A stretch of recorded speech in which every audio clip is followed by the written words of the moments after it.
Bismillahirrahmanirrahim.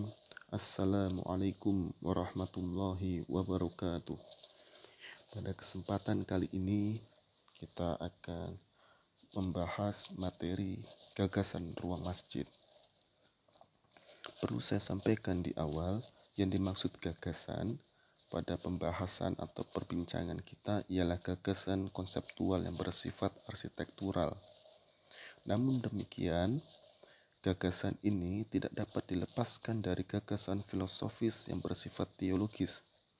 Karena bagaimanapun, untuk dapat memahami masjid dengan tepat dan benar, mengharuskan kita merujuk pada sumber-sumber Islam, terutama Al-Quran. Di slide pertama ini saya menampilkan sebuah gambar yang seluruh umat Islam pasti mengetahuinya, ialah Masjid Nabawi. Pertanyaannya, apa hubungan gambar Masjid Nabawi ini dengan materi gagasan ruang masjidnya akan kita bincangkan? Merujuk kepada Sidi Ghazalba, gagasan itu sendiri bersifat ideal. Sehingga untuk menemukan atau menelusuri gagasan masjid, di mana gagasan itu sendiri bersifat ideal, mengharuskan kita menemukan sebuah masjid yang bersifat ideal. Di masjid yang bersifat ideal itulah kita akan menemukan gagasan masjid. Untuk menemukan masjid yang bersifat ideal, Sidi Ghazalba menetapkan parameter atau indikator masjid itu melangsungkan kegiatan atau memiliki fungsi yang bersifat ideal, sehingga dapat dinyatakan sebagai masjid yang ideal. Mengapa Sidi Ghazalba menjadikan fungsi atau kegiatan yang berlangsung di masjid sebagai indikator idealitas masjid? Karena merujuk pada istilah masjid itu sendiri yang berarti tempat sujud. Sujud merupakan sebuah kegiatan atau merujuk pada suatu fungsi, yakni peribadatan kepada Allah. Sehingga idealitas masjid ditentukan dari aspek fungsinya. Nah, pertanyaan selanjutnya, masjid manakah yang memiliki idealitas dalam aspek fungsinya? Sidi Ghazalba menyatakan idealitas fungsi masjid itu dapat kita ketahui di dalam sebuah masjid yang menjadi pusat pertama bagi komunitas umat Islam. Masjid apakah itu? Sidi Ghazalba menyatakannya Masjid Nabawi. Secara khusus atau lebih spesifik ialah Masjid Nabawi pada masa awal ketika didirikan dan dibina oleh Rasulullah bersama para sahabat beliau. Mengapa Sidi Ghazalba tidak merujuknya pada Masjidil Haram? Karena pada masa itu Masjidil Haram berada di bawah kekuasaan kafir Quraisy. Mengapa Sidi Ghazalba tidak merujuknya pada Masjid Quba? Walaupun padahal secara faktual historis, Masjid Quba merupakan masjid pertama yang didirikan dan dibina oleh Rasulullah bersama para sahabat beliau. Dikarenakan Masjid Quba didirikan dan dibina oleh Rasulullah dalam rangka transit untuk sampai di tanah hijrah, yakni Yathrib, yang di kemudian hari berubah nama menjadi Madinah. Sehingga dalam kehidupan sehari-harinya, Rasulullah bersama para sahabat beliau bermukim di sekitar Masjid Nabawi. Dan dalam sehari-harinya, Rasulullah bersama para sahabatnya berkegiatan di Masjid Nabawi, yang menjadikan Masjid Nabawi sebagai pusat pertama komunitas umat Islam, bukan di Masjid Quba.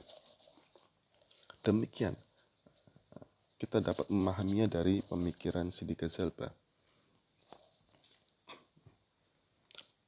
Untuk menemukan gagasan ruang masjid, Sidi Ghazalba memulainya dengan mengkaji fungsi Masjid Nabawi pada masa awalnya, yakni pada masa didirikan dan dibina oleh Rasulullah bersama para sahabatnya. Kawan-kawan dapat merujuknya pada buku Sidi Ghazalba yang telah menjadi klasik, yakni berjudul Masjid Pusat Peribadatan dan Kebudayaan Islam. Di buku ini didapati kajian Sidi Ghazalba yang sangat panjang lebar dan mendetail terkait dengan fungsi Masjid Nabawi sebagaimana diamanatkan oleh Rasulullah dan para sahabatnya dan telah dilakukan oleh Rasulullah dan para sahabatnya.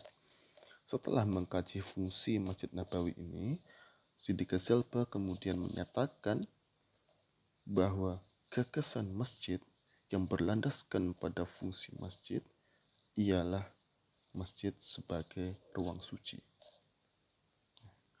atau masjid memiliki gagasan sebagai ruang suci. Pernyataan Sidi Ghazalba terkait gagasan masjid ini kita dapati landasannya dalam sebuah hadis yang diriwayatkan oleh Imam Bukhari dan Imam Muslim. Di dalam hadis ini kita dapati redaksi dijadikan untukku bumi sebagai tempat sujud dan suci. Tempat sujud kita mengenalnya dengan istilah masjid, dan suci merupakan syarat masjid agar suatu peribadatan kepada Allah dapat dilangsungkan di dalamnya. Di dalam hadis yang lain kita dapati redaksi, seluruh hamparan bumi dijadikan masjid oleh Allah bagiku, illa makburatan wa hammam, dikecualikan daripadanya adalah kuburan dan pemandian, dikarenakan di kedua tempat itu tidak terpenuhinya kesucian ruang yang menjadikan ruang tersebut boleh untuk digunakan sebagai tempat peribadatan kepada Allah.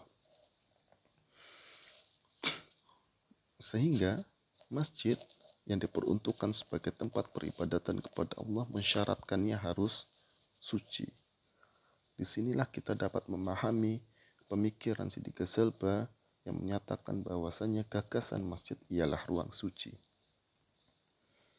Sidi Ghazalba berargumentasi begini, mengapa gagasan masjid ialah ruang suci? Dikarenakan kesucian ruang masjid bersifat utama. Tanpa syarat kesucian itu tidak sah dilakukannya ibadah di dalam masjid, atau peribadatan kepada Allah yang dilangsungkan di dalam masjid mengharuskan ruang itu memenuhi syarat-syarat kesucian. Dengan demikian, gagasan masjid yang berlandaskan pada aspek fungsi masjid didasari argumentasi bahwasanya kesucian ruang masjid ialah yang utama, agar fungsi-fungsi tersebut sebagaimana diamanatkan Rasulullah dan para sahabatnya dapat dilangsungkan di dalam masjid dan bernilai sah peribadatan itu yang dilangsungkan di dalam masjid. Sedangkan, kata Sidi Ghazalba, keberadaan bangunan di atas sebidang tanah yang diperuntukkan untuk masjid bersifat sekunder. Ketika sebidang tanah itu diperuntukkan untuk masjid atau diwakafkan untuk masjid dan terpenuhinya syarat-syarat kesucian ruang masjid, maka peribadatan atau fungsi masjid dapat diselenggarakan atau dilangsungkan di dalam sebidang tanah masjid itu, walaupun tanpa adanya bangunan di atas tanah masjid itu, karena bangunan bersifat sekunder, sementara kesucian ruang bersifat primer atau utama. Namun demikian, secara arsitektural kita harus memahami untuk dapat melangsungkan kegiatan di dalam ruang masjid dengan baik, terpenuhinya syarat-syarat kenyamanan bagi tubuh dan segala macam, maka kita membutuhkan bangunan di atas sebidang tanah masjid sebagai fasilitas agar dapat kita beribadah dengan baik kepada Allah. Demikian. Nah, kalau kita merujuk pada Kamus Besar Bahasa Indonesia, yang dimaksud suci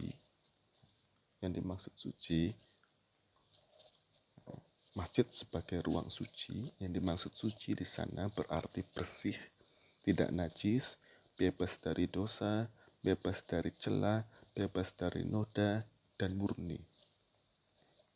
Secara terminologis atau secara konseptual, Sidi Ghazalbah mengartikan bahwa gagasan masjid ialah ruang suci, bermaksud atau bermakna masjid merupakan ruang sakral sekaligus ruang profan.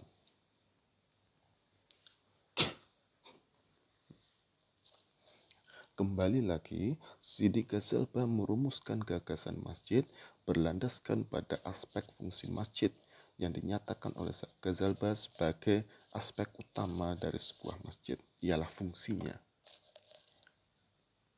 Karena fungsi masjid ini ialah beribadah kepada Allah, maka mensyaratkan ruang masjid memiliki kesucian, yang menjadikan kesucian ruang masjid bersifat utama. Disinilah nalar Sidi Ghazalbah untuk menyatakan gagasan masjid sebagai ruang suci. Kemudian kesucian ruang masjid atau masjid sebagai ruang suci ini dimaknai oleh Sidi Ghazalbah sebagai masjid merupakan ruang sakral sekaligus profan.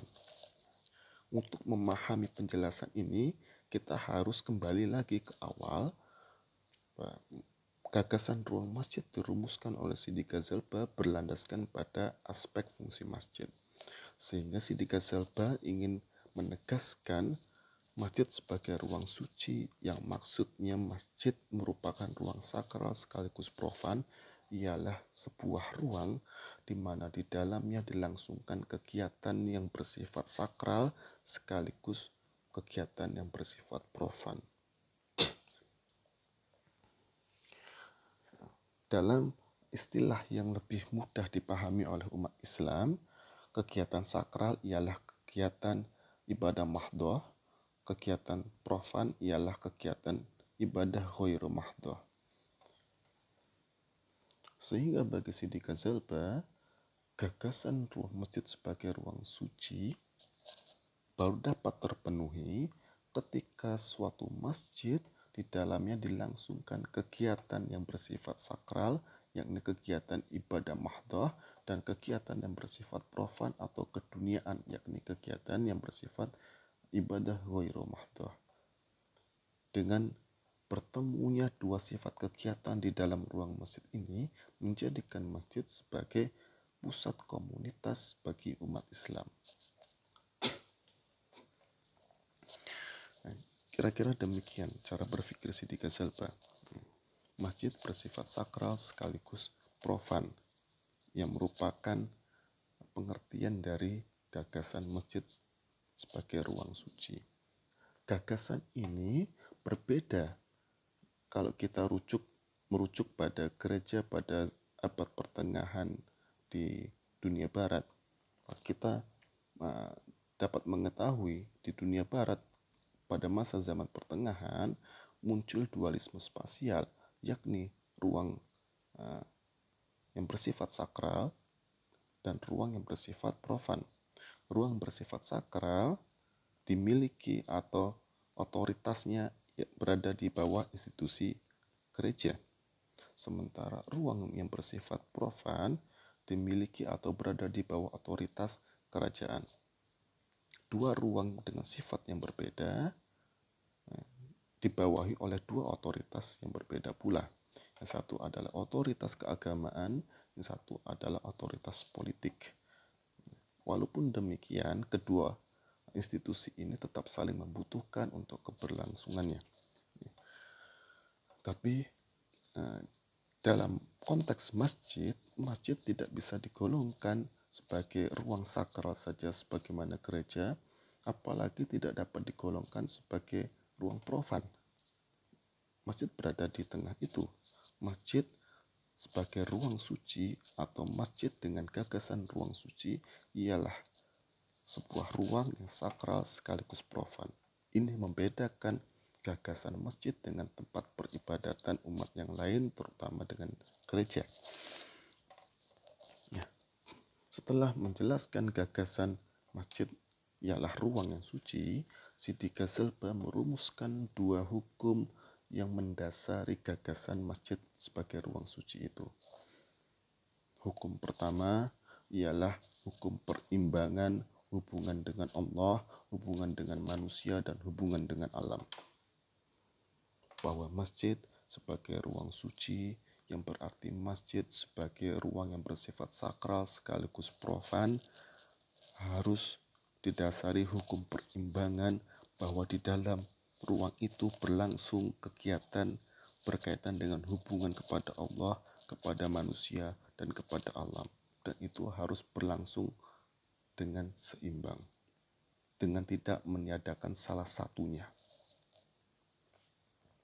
Contoh begini, ketika diadakan peribadatan mahdhah di sebuah masjid, kegiatan ini bersifat sakral dalam terminologi yang digunakan oleh Siti Ghazalba, dikarenakan kegiatan ini merupakan kegiatan peribadatan ritual yang dalam konteks ini ialah kegiatan yang merupakan hubungan seorang hamba dengan Allah secara langsung, dengan meniadakan kegiatan yang bersifat kemanusiaan, merupakan hubungan dengan manusia, dan dengan meniadakan kegiatan yang berhubungan dengan alam, maka gagasan ruang masjid itu bukan lagi sebagai ruang suci, karena aspek profannya hilang, hanya tertinggal aspek sakralnya. Nah, sekarang kita dapati banyak masjid demikian. Peribadatan mahdhah dilangsungkan di dalam masjid, tetapi hubungan antar manusia tidak berlangsung di sana, sehingga individualisme umat Islam tetap muncul, tidak saling mengenal. Kemudian kita dapati juga banyak masjid dengan luasan tapak yang sangat luas sekali, tetapi tidak menyediakan peresapan yang cukup, sehingga ketika curah hujan tinggi, justru banjir terjadi di area masjid. Ini menunjukkan bahwa hukum perimbangan itu telah rusak. Peribadatan mahdhah dilakukan, tetapi peribadatan yang bersifat sosial kemanusiaan hilang, dan hubungan dengan alam pun hilang. Kita dapati banyak sekarang seperti itu. Itu hukum perimbangan pertama yang mendasari gagasan masjid sebagai ruang suci. Hukum perimbangan kedua yang disebutkan Ghazalba ialah hukum perimbangan kehidupan dunia dan akhirat. Yang dimaksud kehidupan dunia di sini berkaitan dengan kegiatan di dalam masjid yang bersifat profan, atau kegiatan yang merupakan ibadah ghairu mahdhah. Sementara kehidupan akhirat di sini merujuk pada kegiatan yang bersifat sakral, yakni kegiatan ibadah mahdhah. Bagi Siti Ghazalba, dua kegiatan ini harus dilangsungkan secara seimbang agar masjid memenuhi gagasannya sebagai ruang suci. Nah, merinci hukum perimbangan yang kedua ini, Siti Ghazalba menegaskan atau menggarisbawahi bahwasanya menempatkan akhirat itu lebih tinggi daripada dunia, karena akhirat merupakan tujuan dari kehidupan manusia di dunia. Tujuan selalu menempati kedudukan yang lebih tinggi. Kehidupan akhirat merupakan memiliki kedudukan yang lebih tinggi daripada kehidupan dunia, sehingga ibadah mahdhah yang berimplikasi secara langsung kepada kehidupan akhirat seorang hamba memiliki kedudukan yang lebih tinggi dari aspek fungsional masjid. Namun demikian, kehidupan dunia harus menjadi prioritas. Siti Ghazalba menegaskan demikian. Mengapa? Karena dengan tidak terpenuhinya kebutuhan dunia yang bersifat primer atau bersifat mendasar dapat menjadi hambatan bagi seorang hamba untuk mencapai kualitas kehidupan akhirat yang baik.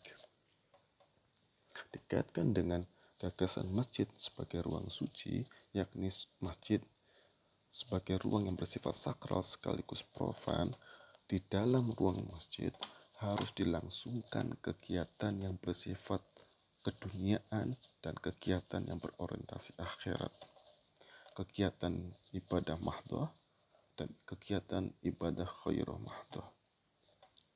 Namun demikian, walaupun kegiatan ibadah mahdhah memiliki kedudukan yang lebih tinggi dari kegiatan ibadah khairah mahdhah, kegiatan ibadah ghairu mahdhah ini juga harus difikirkan untuk direalisasikan karena terutama berkaitan dengan hal-hal yang bersifat kebutuhan dasar dalam kehidupan mendasar umat Islam.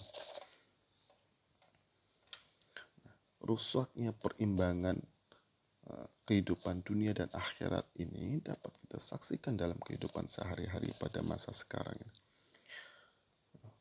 Pertumbuhan jumlah masjid yang terus berlangsung tidak diiringi dengan perbaikan kualitas kehidupan umat Islam, terutama di Indonesia. Kita saksikan sebuah masjid yang berdiri di sebuah permukiman megah, besar, monumental, dan berbiaya sangat mahal, tetapi tidak berdampak pada peningkatan kualitas kehidupan dunia umat Islam yang bermukim di sekitar masjid. Ini menandakan telah terjadi rusaknya hukum perimbangan yang kedua ini. Bisa jadi ketika ibadah mahdhah, ketika sholat, ketika iktikaf, masjid ini penuh. Tetapi masjid yang tidak melaksanakan fungsi yang berdimensi ibadah ghairu mahdhah atau fungsi yang bersifat profan dalam terminologi Siti Ghazalba, ini menyebabkan hukum perimbangan masjid rusak sehingga gagasan masjid sebagai ruang suci pun tidak terpenuhi. Karena pada hakikatnya menurut Siti Ghazalba, masjid sebagai pusat komunitas umat Islam haruslah mampu mensejahterakan umat Islam dalam aspek kehidupan dunia dan akhiratnya. Ketika masjid melaksanakan ibadah sholat, masjidnya penuh tetapi tidak berimplikasi pada peningkatan kualitas kehidupan dunia umat Islam di sekitar masjid, kehidupan ekonominya lemah, kehidupan sosialnya mengalami disintegrasi dan segala macamnya, maka masjid tersebut tidak dapat dinyatakan sebagai masjid ideal dari aspek gagasannya. Atau dengan kata lain, masjid tersebut tidak memenuhi gagasan sebagai ruang suci.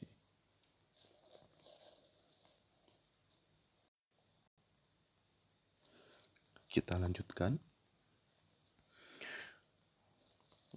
Setiap gagasan selalu didukung oleh prinsip-prinsip yang menjadikan gagasan itu kokoh. Demikian juga dengan gagasan masjid sebagai ruang suci atau masjid memiliki gagasan ruang suci, memiliki sejumlah prinsip-prinsip yang menopang gagasan tersebut. Prinsip-prinsip masjid sebagai ruang suci dapat kita temukan di dalam beberapa ayat Al-Quran dengan cara mentadaburinya, yakni meliputi surah Ad-Jin ayat ke-18, surah At-Taubah ayat ke-108, surah At-Taubah ayat ke-17, surah At-Taubah ayat ke-18, dan surah Al-Baqarah ayat ke-114. Kita akan membahasnya satu persatu. Mentadaburi surah Ad-Jin ayat ke-18, kita akan menemukan dua prinsip gagasan masjid sebagai ruang suci. Prinsip pertama ialah penyucian kepemilikan masjid. Masjid sebagai ruang suci hanya dimiliki oleh Allah sebagai zat yang maha suci. Konsekuensi dari prinsip ini ialah Hanya Allah sebagai pemilik masjid yang memiliki otoritas terhadap ruang masjid. Allah yang menentukan aturan-aturan terhadap ruang masjid. Allah yang menentukan fungsi masjid melalui Rasulullah, dan itu sudah dilakukan atau dicontohkan oleh Rasulullah dan para sahabatnya. Allah sebagai pemilik masjid merupakan konsekuensi dari status masjid sebagai ruang wakaf, di mana wakaf adalah mekanisme mengembalikan kepemilikan seseorang atau kelompok kepada Allah. Konsekuensi kedua, penyucian kepemilikan masjid hanya milik Allah sebagai zat yang maha suci. Masjid sebagai ruang suci hanya dimiliki Allah sebagai zat yang maha suci, di mana Allah sebagai satu-satunya pihak yang memiliki otoritas terhadap ruang masjid. Konsekuensi keduanya ialah ruang masjid tidak dapat diklaim sebagai milik perseorangan, sekumpulan orang maupun segolongan umat Islam. Inilah yang dimaksud pernyataan Siti Ghazalba bahwasanya masjid merupakan pusat komunitas bagi umat Islam, di mana dilangsungkan ibadah mahdoh dan ibadah khairu mahdoh, dilangsungkan kegiatan yang bersifat sakral dan kegiatan yang bersifat profan. Kalaulah sebuah masjid dimiliki oleh perseorangan, sekelompok orang maupun segolongan umat Islam, maka masjid tidak dapat dinyatakan sebagai pusat komunitas bagi seluruh umat Islam. Bagaimana sebuah masjid dapat menjadi pusat komunitas bagi umat Islam? Maka masjid haruslah dimiliki oleh Allah, dan hanya Allah lah yang memiliki otoritas penuh terhadap ruang masjid yang suci itu. Prinsip kedua juga kita temukan di dalam surah Ad-Jin ayat ke-18 terkait dengan penyucian fungsi. Bahwasanya masjid yang dimiliki oleh Allah melalui wakaf yang menjadikan masjid disebut dengan Baitullah difungsikan hanya untuk beribadah kepada Allah.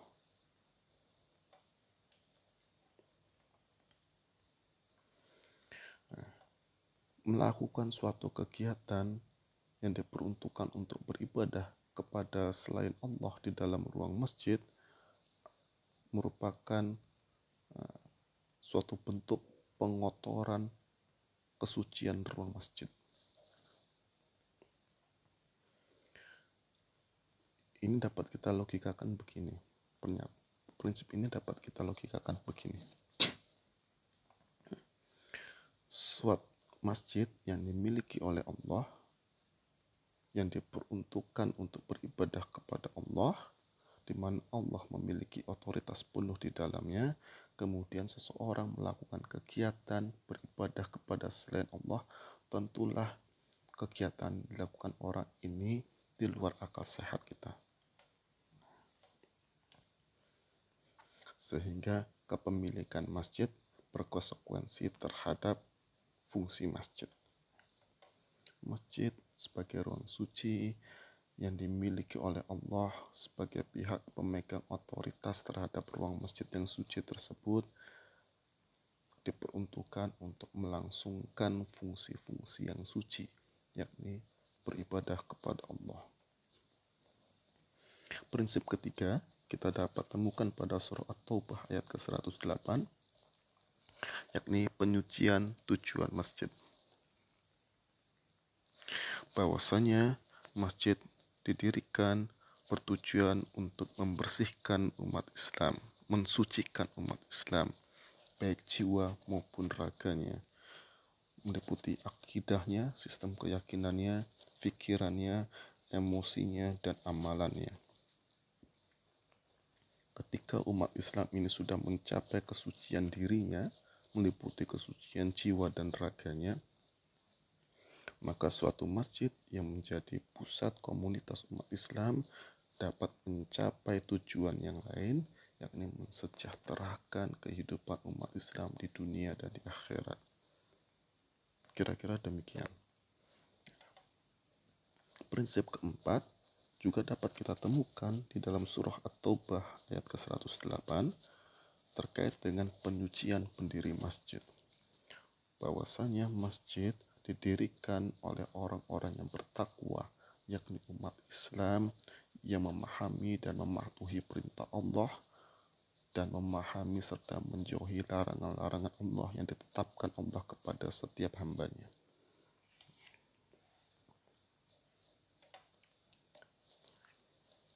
Prinsip kelima berkaitan dengan penyucian pemakmur masjid. Prinsip kelima ini dapat kita temukan pada surah At-Taubah ayat ke-17 dan surah At-Taubah ayat ke-18. Bahwasanya orang-orang yang memakmurkan masjid ialah orang-orang yang suci akidahnya, yakni beriman kepada Allah dan hari akhir, suci amalannya, mendirikan sholat dan menunaikan zakat, dan suci emosionalnya, memiliki rasa takut hanya kepada Allah.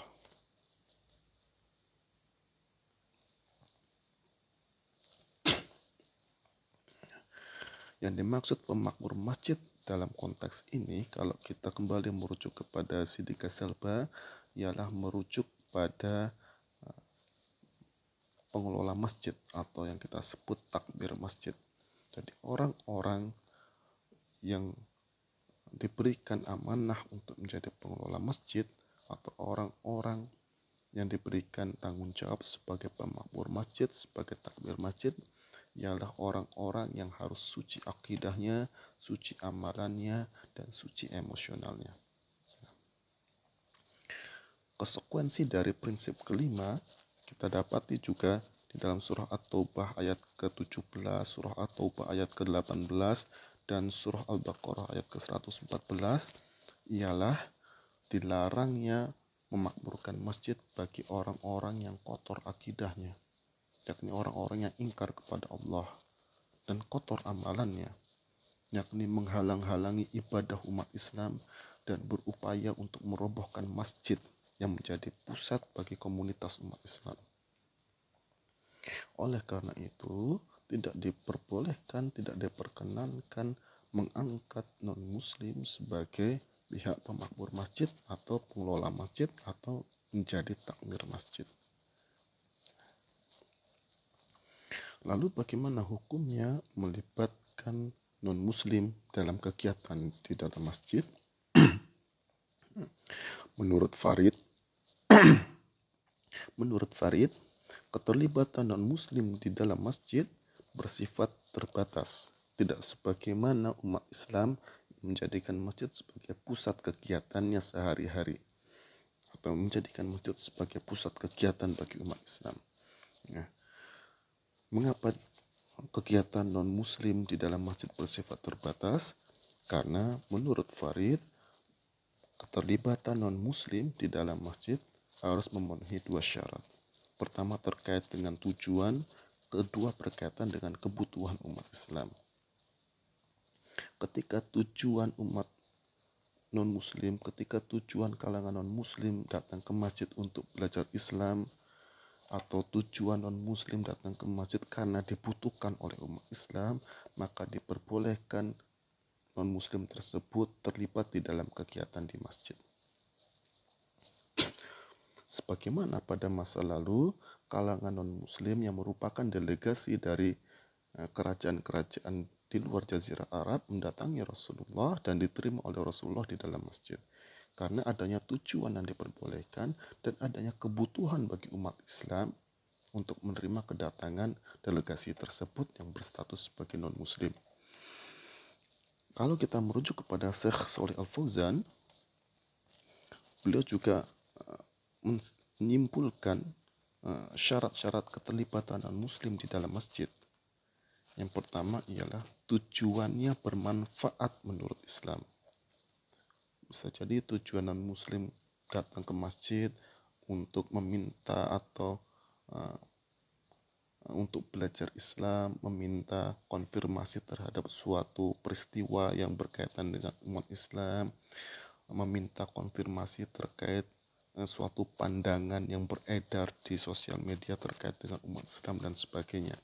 Ya, tujuan-tujuan kedatangan yang bermanfaat menurut Islam.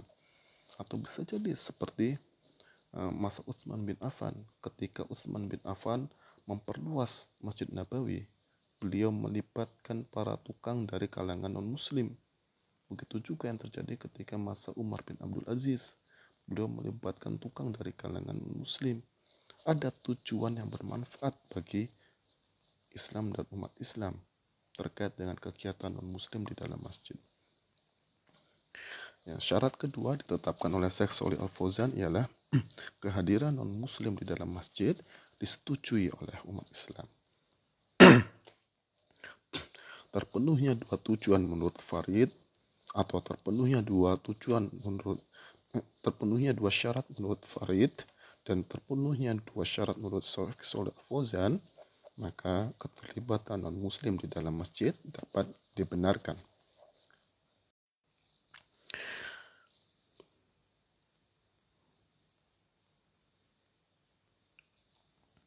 Dari 5 prinsip yang menopang masjid dengan gagasannya sebagai ruang suci, yakni prinsip penyucian kepemilikan masjid, prinsip penyucian fungsi, prinsip penyucian tujuan masjid, prinsip penyucian pendiri masjid, prinsip penyucian pemakmur masjid, kita dapat menyusun kelima prinsip ini dalam sebuah skema diagram sebagai berikut.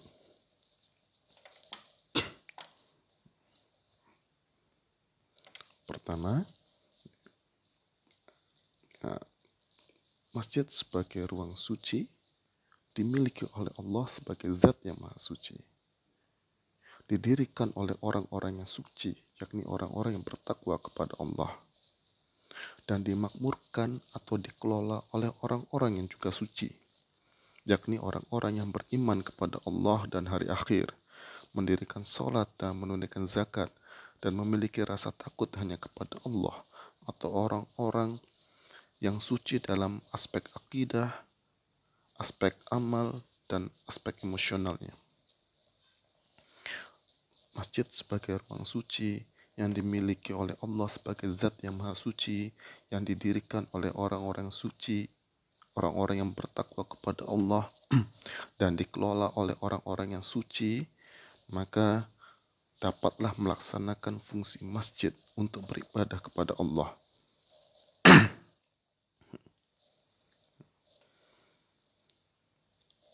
Terpenuhnya gagasan masjid sebagai ruang suci, yakni ruang yang sakral sekaligus profan, atau ruang di mana fungsi ibadah mahdoh dan ibadah ghairu mahdoh dilangsungkan, hanya dimungkinkan jika masjid itu dimakmurkan oleh orang-orang yang suci. Dengan fungsi masjid yang dilangsungkan, yakni fungsi yang memenuhi gagasan ruang suci, fungsi yang bersifat sakral sekaligus fungsi yang bersifat profan, maka tercapailah tujuan masjid atau tercapailah pendirian masjid untuk mensucikan umat Islam sebagai jamaah masjid dari aspek akidah, pikiran, emosional, dan amalnya. Ketika sudah tercapai kualitas manusia demikian, maka masjid dapat mensejahterakan kehidupan umat Islam dalam kehidupan dunia dan kehidupan akhiratnya. Sehingga bagaimana cara suatu masjid dapat mencapai tujuan masjid? Maka harus melaksanakan fungsi yang demikian. Bagaimana fungsi yang demikian ini dapat dilaksanakan? Maka rujuklah kepada gagasan masjid sebagai ruang suci, dimakmurkan oleh orang-orang yang suci. Hanya orang-orang demikianlah yang paham bagaimana seharusnya masjid difungsikan. Masjid yang didirikan oleh orang-orang suci. Hanya orang-orang yang demikianlah yang memahami kenapa suatu masjid harus didirikan. Bukan sebatas untuk melaksanakan sholat saja, tapi lebih daripada itu. Ketika orang yang suci ini mendirikan masjid, dikelola oleh orang yang suci, dilaksanakannya fungsi-fungsi masjid sesuai dengan peruntukannya, maka tercapailah tujuan pendirian masjid. Keterlibatan non-muslim di dalam masjid berkaitan dengan fungsi masjid yang diselenggarakan pun bertujuan untuk mencapai tujuan masjid sebagai bentuk dakwah kepada non-muslim. Semoga Allah memberinya hidayah agar dia menjadi bagian dari umat Islam, sehingga sucilah akidahnya, sucilah pikirannya, sucilah emosionalnya dan amalnya. Kira-kira demikian struktur atau kerangka 5 prinsip gagasan masjid sebagai ruang suci. Permasalahan yang kita temukan pada masa sekarang ialah fenomena masjid sebagai objek wisata. Orang secara khusus mendatangi suatu masjid bukan untuk melaksanakan peribadatan mahdhah, tapi untuk melangsungkan suatu kegiatan yang bersifat rekreasi. Dua contoh dapat kita temukan, yakni Masjid Agung Jawa Tengah di Semarang dan Masjid Kuba Emas di daerah Jawa Barat. Banyak umat Islam mendatangi kedua masjid ini untuk melangsungkan kegiatan rekreasi. Untuk mendatangi masjid ini dikarenakan kemegahannya, dikarenakan keunikan arsitekturalnya, agar dapat berfoto di dalamnya, agar dapat mengetahui informasi terkait dengan masjid itu dan segala macamnya.